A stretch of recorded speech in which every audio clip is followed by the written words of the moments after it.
You've got a business idea you cannot stop thinking about. Maybe you've told a few friends and they absolutely loved it. And now you're wondering, is this actually worth pursuing? Or are you about to waste months of time and thousands of dollars on something that just won't work? In this video, I'm going to walk you through the exact 4-question framework I use with my clients at corporate consulting services to figure out if a business idea is viable before they spend a single dollar building it. I'm Kayley, a chartered accountant and business consultant, and this is part of my Building a Business series. Let's get into it.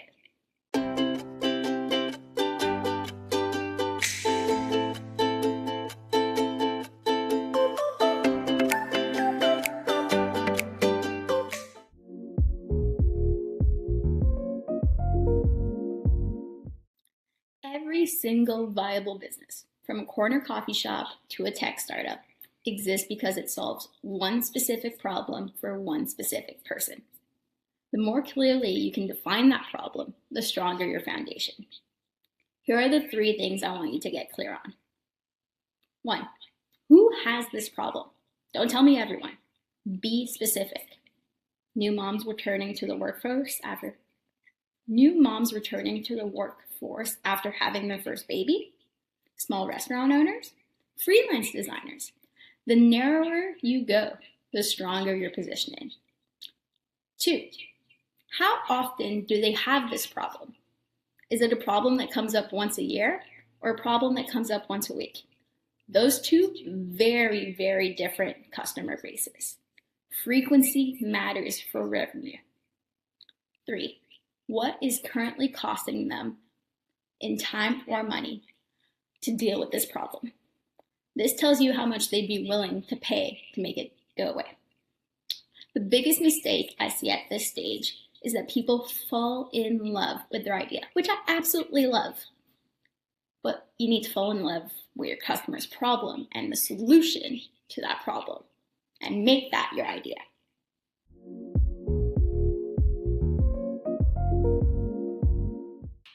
So this is where a lot of aspiring entrepreneurs get tripped.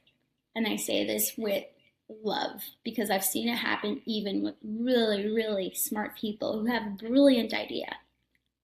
Interest is not the same as willingness to pay. If your post idea on Instagram or TikTok gets 50 people who comment, I would totally use this, that's not validation. That is encouragement. And while we love encouragement, it does not pay the bills. Real validation looks like this. You have a conversation, face-to-face, on a video call, doesn't matter. And people who fit the specific profile you identified in step 1. You ask them a very direct question. If I offered this, if I built this, and it cost this amount of dollars, would you buy it? Now their answer is more than just an answer. You have to look at their hesitation, their body language, their follow-up questions, and that will tell you more than any amount of market research you could ever pay for. Real customers, real answers, real price points.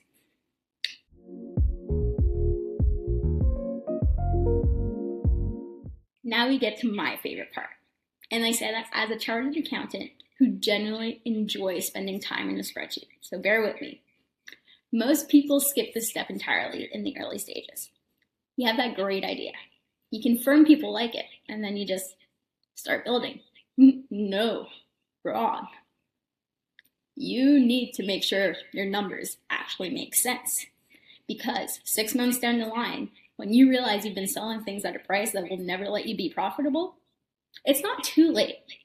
You've just missed out on a lot of potential money. Now, you don't need a 40-page business plan, but you do need to know 3 numbers. Number 1, your startup costs. What does it cost to actually get this thing up off the ground and running? Think equipment, software, website, any legal setup, all of it. A lot of it can be done for free. For example, in my tools I'm using video, every single tool that I'm using, free, except for Canva that I decided to do the paid subscription because I ran out. But it doesn't have to cost you a lot of money. Number 2, your monthly operating costs. Think office space rent, subscriptions. Are you paying yourself yet? Do you have any contractors, any employees? And finally, number 3, your break-even price. That is the amount of money you need to be making in order to cover your expenses. Given the cost that we looked at in number 1 and number 2, how many units or how many clients do you actually need just to cover those bare bone expenses? That is what I like to call, and a lot of people call, the back-of-napkin financial model. If the math doesn't work at a price your customers would actually pay, that is critical information. It's time for you to take a step back. Look at your idea. Look at your pricing. Look at your expenses. Are you paying for stuff that you don't actually need to pay for? Is there a free version that you can use instead of this paid version that gives you pretty much the same results? Could you raise your prices just a tiny bit to cover, say, an extra $10, $15? And $10, $15 over 100 people, that's a lot of money. And it could be the difference between breaking even and actually having revenue. The goal is to know your numbers before you're in too deep to change them. And if you look at my budget template that's offered for free on the website, you can actually do all of these numbers together. And we can work through this together as well in one of our many sessions offered at KCS.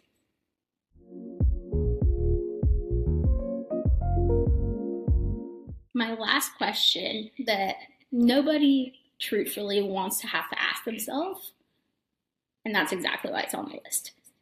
Do you have the skills, the time, and the resources to actually execute this idea? Not at just the level you want to execute it, but at the level that your customers expect. Now, this isn't meant to discourage you by any means. It's meant to help you plan. Because if there's a gap between where you are and where you need to be, everything that you are doing has a cost to it.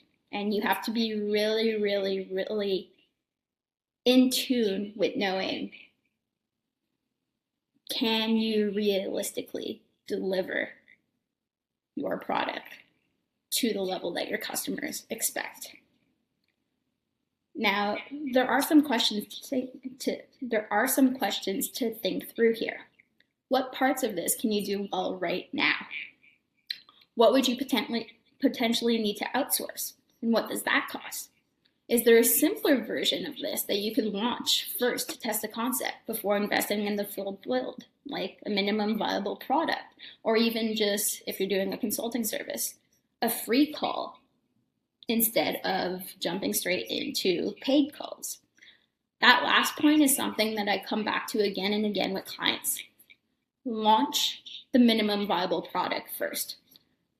Go 2 feet in, do whatever you can do to make sure that you have something out there, some kind of offering, because you can always grow.